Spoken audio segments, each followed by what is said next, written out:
दरअसल मशरिक़ वुस्ता में जंग का दौर चल रहा है। वक्ती तौर पर जंगबंदी हुई, लेकिन हालात इस तरह के बने हुए हैं कि आप देखिए कि एक तरफ जंगबंदी हुई, लेकिन दूसरी तरफ इजराइल लगातार लबनान पर अटैक करता रहा। यानी हालात अभी भी बहुत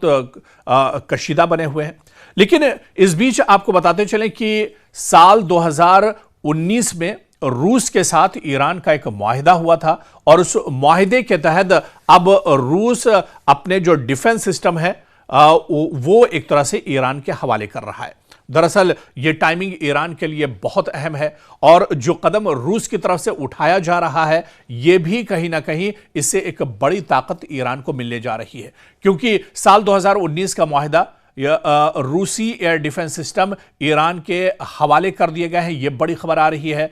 रूस का बहुत मजबूत S-500 एयर डिफेंस सिस्टम, जिसे बहुत बड़ी ताकत रूस के लिए माना जाता है, वही एयर डिफेंस सिस्टम अब रूस ने ईरान के हवाले कर दिया है। और यह मुआहिदा अभी साल 2 साल पहले नहीं हुआ था, बल्कि यह मुआहिदा ईरान के साथ रूस का साल 2019 में हुआ था, जिसके तहत इस मुआहिदे के तहत अब S-500 जो एयर डिफेंस सिस्टम है वो रूस ने ईरान के हवाले कर दिया है। इस जंग के बीच में ईरान को एक बड़ी राहत मिली है, ईरान को एक बहुत बड़ी ताकत मिली है और ईरान इस डिफेंस सिस्टम के जरिए से अमेरिका और इजराइल के जो ड्रोन या मिसाइल होंगे उन्हें आसानी से इंटरसेप्ट कर पाएगा। दरअसल रूस ने ईरान को अपना सबसे खतरनाक तरीन मिसाइल डिफेंस सिस्टम दिया है और ये कई यूनिट हैं जो एक तरह से फराहम किए गए हैं। बैनुल-अक़वामी मीडिया और इजरायली अखबारात की जानिब से एक ऐसी खबर सामने आई है जिसने आलमी दिफाई माहिरीन को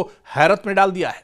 दावा किया जा रहा है कि रूस ने अपना जदीद तरीन और दुनिया का मौलिक तरीन air defence system S-500 Iran के हवाले कर दिया है। सिस्टम की ताकत आप देखिए, यानी इस डिफेंस सिस्टम की जो खूबी है, ये डिफेंस सिस्टम महज मिसाइल नहीं रोकता है, बल्कि ये स्टील्थ तैयारों, बैलिस्टिक मिसाइल और आवाज से तेज रफ्तार यानी हाइपरसोनिक हमलों को भी एक तरह से नाकाम बनाने की सलाहियत रखता है। इतना मजबूत यह S-500 एयर डिफेंस सिस्टम है। यह ईरान के पास मौजूदा वक्त में जो ईरान के पास S-400 सिस्टम है, इससे कहीं ज्यादा लेटेस्ट, कहीं ज्यादा जदीद है। खित्ते की सूरत हाल आप देखिए कि पिछले 40 दिनों से ईरान जंग में है। हालिया ड्रोन हमलों और हेलीकॉप्टर हादसात के बाद ईरान और इजराइल के दरमियान कशीदगी उरूज पर है। माहिरीन का ख्याल है कि इस एयर डिफेंस सिस्टम की मौजूदगी में ईरान की एटमी और फौजी तंसीबात पर हमला करना अब अमेरिका और इजराइल के लिए दरअसल नामुमकिन या इंतहाई पुरखतर हो जाएगा। रूस की हिकमत अमली अब आप इस जंग के दरमियान देखिए कि तजियाकारों के मुताबिक रूस का यह कदम यूक्रेन जंग में मगरबी मुदाखलत का एक तरह से जवाब भी हो सकता है। जिस तरह से रूस और यूक्रेन की जंग में अमेरिका या यूरोप की जो मगरिब की जो बड़ी ताकतें थीं वो दरअसल यूक्रेन के साथ खड़ी थीं, लेकिन रूस अब कहीं ना कहीं ईरान के साथ आकर अमेरिका को इसका जवाब दे सकता है। वहीं रूस और ईरान का बढ़ता हुआ फौजी जो इत्तिहाद है, ये मगरिब के लिए भी आप देखिए कि एक बहुत बड़ा चैलेंज बनकर एक तरह से उभर रहा है और कहीं ना कहीं इससे ईरान की ताकत में एक बहुत बड़ा इजाफा होगा और ये एक बड़ा झटका माना जा रहा है इस जंग के बीच में इजराइल के लिए, अमेरिका के लिए, क्योंकि अब S-500 एयर डिफेंस सिस्टम होने के बाद अमेरिका का जो डिफेंस निज़ाम है, जो दिफाई निज़ाम है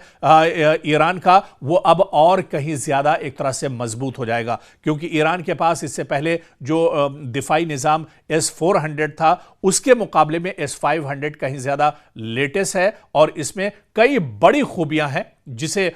इजराइल और अमेरिका के लिए एक बहुत बड़ा झटका इसे तस्वुर किया जा रहा है।